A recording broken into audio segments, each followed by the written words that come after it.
Hello mga friendship, this is your Ate Charis and welcome to my vlog!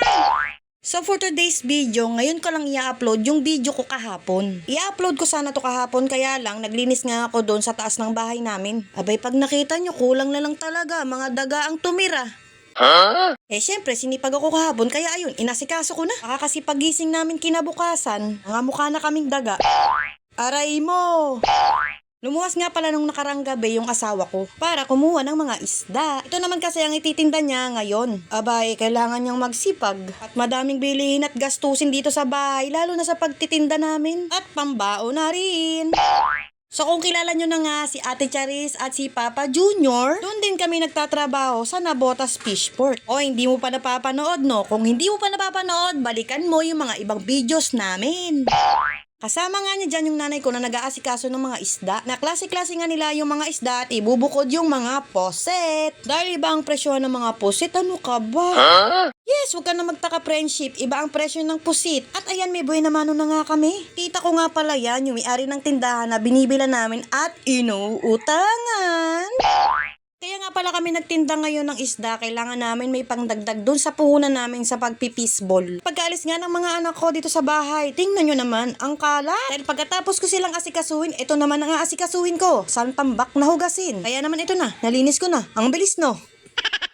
At kung may napapansin kayo sa bandang gilid na yan, ayan ay mga tupiin ko na damit, huwag nyo na yan pansinin, ganyan talaga ang buhay. Basta ang importante, nakapaglinis-linis, nakapaghawan-hawan at merong kita. Ayan, nakikita nyo ba yan?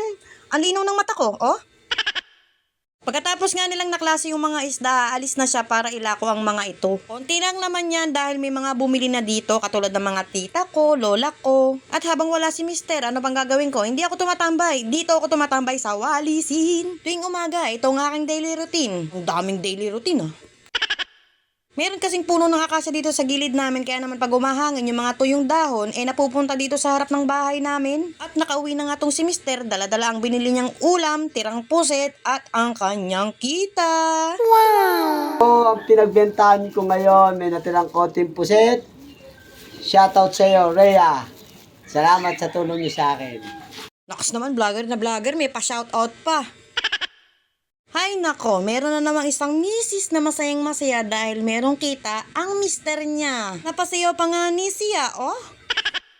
At dahil pupunta ako sa school para maghatid ng tanghalian ng mga anak ko, kailangan ko nang magmadali at asikasuhin yung mga tanghalian nila. May iwan tong si mister dahil wala pa talaga siyang tulog. Kaya naman hindi kami nakapagtinda nung araw na yan. Kumain na nga muna kami ng almusal bago ako umalis at bago siya matulog dahil talaga namang nakakagutom pag nasa school ka na pero ang dami mong nakikitang pagkain at inahanda ko na nga yung dadaling kong pananghalian ng mga anak ko. Medyo hindi nga ako nagmamadali dyan dahil maaga nga akong naligo. Inaasikaso ni mister yung mga hiniwa niyang pusit dahil ito sana ang babaunin namin pananghalian kaya lang late na. Hindi pa nga kami nakakaalis ng bahay pero ang ulan ayan na. Hinintay muna namin na tumila ito para hindi nga kami mabasa pag babiyahe namin. Hiniling namin na sana nga ay huminto na ito. Pero hindi mga friendship, lalo siyang lumakas. Ang iniisip ko nga yung mga anak ko, na baka pag hindi tumigil yung ulan, hindi sila makakain. Pag hindi kasi tumigil yung ulan, talagang hindi kami makakabiyahe. At buti na lang tumigil na nga yung ulan, pero masama pa rin talaga yung timpla ng langit. Parang yung taong may galit sa iyo.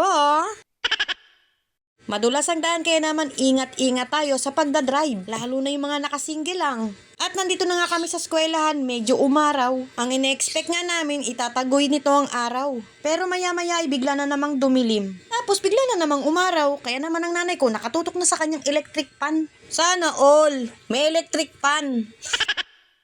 Bago ko nga pala sunduin yung mga anak ko, bumili na kami ng nanay ko ng mga lutong ulam. Dahil alam nyo naman, si Ate Charis, hindi na nakakapagluto ng ulam sa bahay. Dito ko na nga lang pala pinakain si Sab sa kanyang room. Dahil hindi talaga ako panatag sa panahon, baka mamaya kumakain sa labas, bigla namang lumakas yung ulan. Pero itong anak kong si Noah talagang hindi nagpatinag yan. Abay, ayaw talagang kumain sa loob ng classroom nila. Dito daw kasi sa labas, malamig at may hangin, kaya yan, dyan na lang siya kumain. Pagkatapos ko ngang naihatid si Noah, ako na lang ang kumain ng merienda niya dahil ayaw niya daw nito. Hindi na rin nga pala ako nakakain ng tanghalian dyan dahil busog pa nga ako. Busog ako kasi wala yung mister ka, wala akong kasabay kumain. Naalala nyo ng mga bata tayo, gusto natin tong kainin pero ngayon nakakahiya na tong kainin ha. Tingnan mo nga naman yung panahon no, uulan, aaraw, uulan. Parang ugali ng tao ba? Katulad ng kakilala mo, gustong gusto ka noon, ayaw na sa'yo ngayon. Hapon na nga niyan at nasundo ko na itong si Sab. At nagpabili nga din pala si Mister ng Bicho Balls dahil gusto nga daw niya ito. Natapos na naman ang araw ni Sleeping Beauty. Pag ganon-ganon lang.